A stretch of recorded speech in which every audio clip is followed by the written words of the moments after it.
हरे कृष्णा।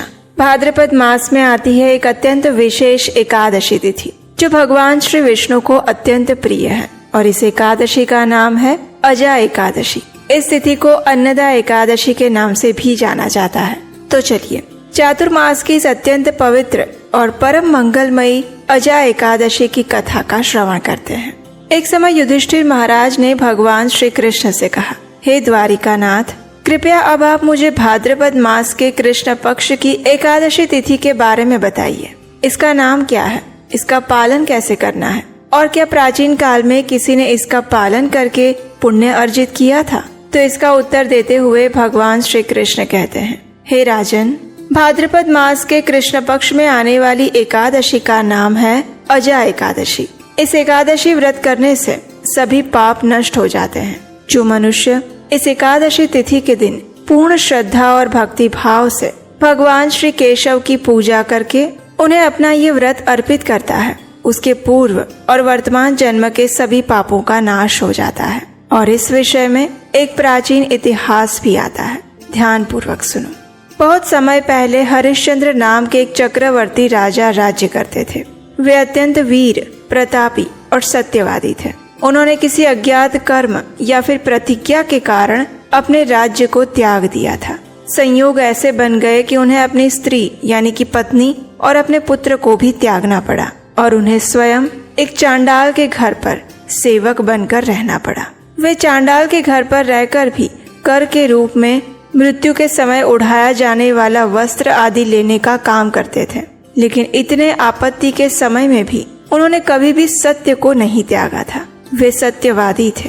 कठिन से कठिन परिस्थिति में भी अपने सत्य प्रतिज्ञ व्रत का पालन करते थे और इस प्रकार करते हुए अनेक वर्ष बीत गए। प्रायः उन्हें अपने इस कर्म पर बड़ा दुख होता रहता और उससे मुक्ति प्राप्त करने के लिए वे विभिन्न उपाय ढूंढते रहते। उन्हें हर समय यही चिंता रहती थी कि आखिर वे क्या करें, किस प्रकार पुनः अपनी लुप्त संपत्ति और अपने परिवार से पुनर्मिलन हो सके। इस प्रकार एक दिन वो चिंता में मग्न बैठे हुए थे। उस समय राजा के पास गौतम ऋषि आए। राजा ने उन्हें देखकर अत्यंत विनम्रता से प्रणाम किया और हाथ जोड़कर अपना संपूर्ण दुख वृत्तांत कह सुनाया। दयालु महर्षि गौतम ने आश्चर्यजनित होकर राजा से कहा, हे राजन, आप तो सत्यवादी हैं। मुझे आश्चर्य है कि आप इतने लंबे काल तक इस दुख भरी स्थिति में रहते हैं, लेकिन फिर भी इससे निकलने का मैं एक उपाय आपको बताता हूँ। आप भाद्रपद मास के कृष्ण पक्ष में आने वाली अजा नामक एकादशी का विधि पूर्वक पालन कीजिए। शास्त्रों में बताए गए अनुसार इस एकादशी व्रत का पालन कीजिए। रात्रि के समय कथा और कीर्तन करते हुए भक्ति भाव से जागरण कीजिए और अगले दिन इस एकादशी व्रत का निर्धारित समय के अंदर पारण कीजिए। इस प्रकार अजा एकादशी का पालन करने से आपके संपूर्ण पाप कर्म नष्ट हो जाएंगे और इसके प्रभाव से आपका वैभव आपको पुनः प्राप्त होगा। ऋषि की बात सुनकर राजा अत्यंत प्रसन्न हो गए और फिर वहां से गौतम ऋषि चले गए। आने वाले समय में जब अजा एकादशी आई तो राजा हरिश्चंद्र ने मुनि गौतम के कहे अनुसार पूर्ण भक्ति भाव, श्रद्धा और आदर के साथ उस अजा एकादशी व्रत का पालन किया। रात्रि को भगवान का कीर्तन करते हुए जागरण किया और उसके प्रभाव से राजा के सभी पाप नष्ट हो गए। उस समय स्वर्ग में नगाड़े बजने लगे, आकाश से पुष्प वर्षा होने लगी। उन्होंने अपने समक्ष ब्रह्मा जी, भगवान विष्णु, भगवान महादेव इत्यादि सभी देवताओं को उपस्थित पाया और उसी क्षण उनका मृत पुत्र भी जीवित हो गया और उन्होंने अपनी पत्नी को आभूषणों से युक्त होकर देखा। इस व्रत के प्रभाव से उन्हें अपना राज्य पुनः प्राप्त हुआ। उन्होंने दीर्घ काल तक अपने पुत्र और परिवार के साथ संपूर्ण पृथ्वी पर शासन किया और जीवन के अंत में परिवार के साथ उन्होंने भगवत धाम की प्राप्ति की। हे राजन, ये संपूर्ण अजा एकादशी के व्रत का प्रभाव था। जो भी मनुष्य इस एकादशी का पूर्ण श्रद्धा और भक्ति भाव से पालन करता है और रात्रि में जागरण करके अगले दिन इस व्रत का पारण करता है, उसके पूर्व और वर्तमान जन्म के सभी पाप नष्ट हो जाते हैं और अंत में उसे भगवान श्री कृष्ण की विशेष कृपा प्राप्त होती है। जो मनुष्य इस कथा का श्रवण भी करता है उसके जीवन में भी पूर्व काल के समस्त पाप उपस्थित नहीं रहते, उनका तत्क्षण नाश हो जाता है। और हाँ, अगर आप हमारे इस वैदिक ज्ञान के प्रचार कार्य की सराहना करते हैं और इस कार्य में अपना योगदान देना चाहते हैं तो स्क्रीन पर नंबर दिया गया है, वहाँ आप हमें आर्थिक रूप से अपनी सहायता भेजकर भी हमारा उत्साह बढ़ा सकते हैं। चलिए अब हम इसी अजा एकादशी के उपलक्ष्य में एक और पौराणिक कथा का श्रवण करते हैं। आइए एक और कथा का आरंभ करते हैं। बृहद नारदीय पुराण में कहा गया है, ब्राह्मण क्षत्रिय वेशाम शूद्राणाम चैव योषिताम मोक्षदम कुर्वतीं भक्त्या विष्णु प्रियतरम द्विजः। हे ब्राह्मणों, भले ही कोई ब्राह्मण क्षत्रिय वैश्य या शूद्र हो, परंतु यदि कोई पूर्ण भक्ति भाव सहित एकादशी व्रत का पालन करता है तो वह निश्चित रूप से मुक्ति का अधिकारी है। हमारे सभी शास्त्रों में एकादशी के व्रत को सभी व्रतों में सर्वश्रेष्ठ माना गया है। पद्म पुराण में भी कहा गया है कि जो मनुष्य अकस्मात ही अनजाने में भी एकादशी व्रत का पालन कर लेता है वह कभी भी यम यात्रा में नहीं पड़ता। प्रत्येक मास में 2 बार आने वाली कृष्ण और शुक्ल पक्ष की एकादशी तिथि से बढ़कर पावन तीनों लोकों में दूसरा कुछ भी नहीं है। एकादशी और द्वादशी दोनों ही भगवान विष्णु के दिन है और ये दोनों ही उन्हें अत्यंत प्रिय है। हमारे इस भौतिक शरीर में तभी तक कोई भी पाप निवास करता है जब तक हम एकादशी व्रत का पालन नहीं करते हैं। हमारे शास्त्रों में तो यहाँ तक बताया गया है कि राजसूय यज्ञ, अश्वमेघ यज्ञ इत्यादि को 1000 बार किया जाए और उससे जो फल की प्राप्ति होती है उसकी तुलना एकादशी व्रत की 16वीं कला से भी नहीं की जा सकती। अर्थात एकादशी करने से प्राप्त पुण्य फल अन्य किसी भी यज्ञ से अर्जित पुण्य फल से अनंत गुना अधिक है।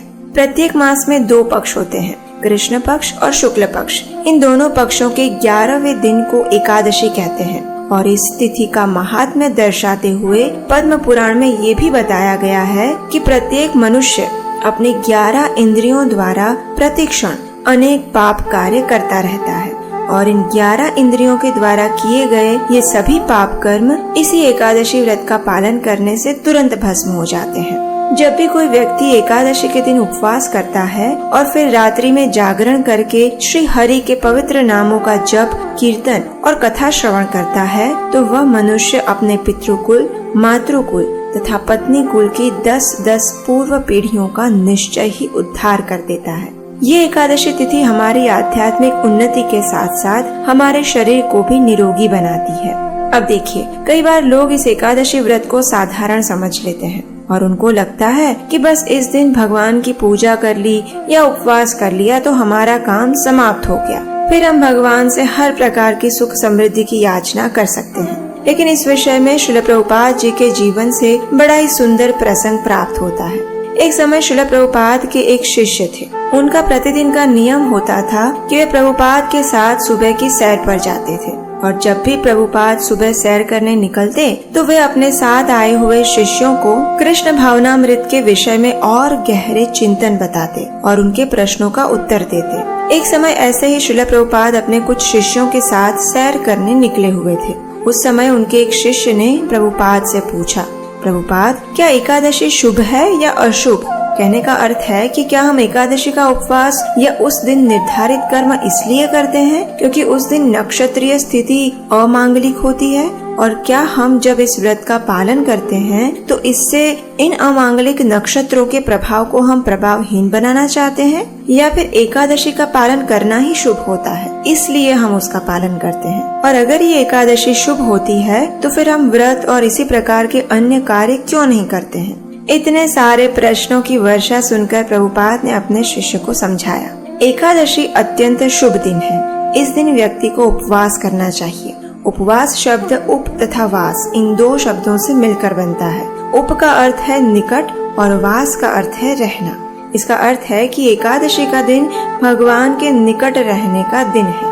यद्यपि प्रत्येक दिन भगवान श्री हरि का ही दिन है, लेकिन फिर भी विशेषतः एकादशी के दिन को हरि के दिन यानी हरिवासर के रूप में चयनित किया गया है और इसके पीछे हमसे ये आशा की जाती है कि इस दिन को हम हरि भक्ति के द्वारा भगवान के निकट जाने में व्यतीत करेंगे। तो इस प्रकार श्रील प्रभुपाद ने एकादशी तिथि को लेकर अपने शिष्य के सभी संशयों को नष्ट कर दिया। एक और स्थान पर श्रीमद् भागवतम के 7वें स्कंध में 14वें अध्याय के 23वें श्लोक में तात्पर्य लिखते हुए श्रील प्रभुपाद बताते हैं कि एकादशी का व्रत और द्वादशी का व्रत रखने का अर्थ है भगवान को प्रसन्न करना। जो लोग कृष्ण भावनामृत में प्रगति करने के इच्छुक हैं, उन्हें एकादशी व्रत का नियम पूर्वक पालन करना चाहिए। श्री हरि भक्ति विलास में भी वर्णन आता है, एकादशी व्रत नाम सर्व काम फल प्रदम कर्तव्यः सर्वदा विप्रय विष्णु प्रीणन कारणम। अर्थात ब्राह्मणों को भगवान विष्णु की प्रसन्नता हेतु एकादशी व्रत का पालन करना चाहिए, क्योंकि ये व्रत व्यक्ति की समस्त इच्छाओं की पूर्ति करता है। इस व्रत के पालन द्वारा भगवान की तुष्टि के फल स्वरूप सुख समृद्धि स्वतः ही आ जाएगी। तो इस प्रकार एकादशी तिथि मनुष्य की सभी मनोकामनाओं की पूर्ति करने वाली तो है ही, अपितु इसके उपरांत वह मनुष्य को धीरे धीरे भौतिक स्तर से ऊपर उठाकर उसे आध्यात्मिक गंतव्य की ओर ले जाती है। और इस प्रकार एकादशी व्रत का नियम पूर्वक नियमित रूप से आजीवन पालन करते रहने से एक समय ऐसा आता है जब व्यक्ति अपने इन समस्त भौतिक बंधनों और पाप पुण्य तथा जन्म मृत्यु के चक्र से मुक्त हो जाता है और परम आध्यात्मिक गंतव्य की प्राप्ति करता है। तो ऐसी ही परम पावनी एकादशी तिथि बस कुछ ही समय में आने वाली है, और ये एकादशी तिथि है भाद्रपद मास के कृष्ण पक्ष में आने वाली अजा या अन्नदा एकादशी। इसका पालन करने से व्यक्ति को इंद्रियों के स्वामी ऋषिकेश की विशेष कृपा प्राप्त होती है। इस एकादशी का पालन अधिक से अधिक भगवान के पवित्र नामों का जप करके और उपवास के द्वारा किया जाता है। और सबसे महत्वपूर्ण है इस दिन अपनी मानसिक चेतना को कृष्ण के ऊपर केंद्रित रखना। शारीरिक स्वच्छता और शांत मन से प्रत्येक व्यक्ति को इस एकादशी का पालन अवश्य करना चाहिए। चलिए अब बात करते हैं एक गुड न्यूज की। आखिर 3 साल बाद फिर एक बार हम आपके लिए वही विशेष आत्मसात कोर्स लेकर आ रहे हैं।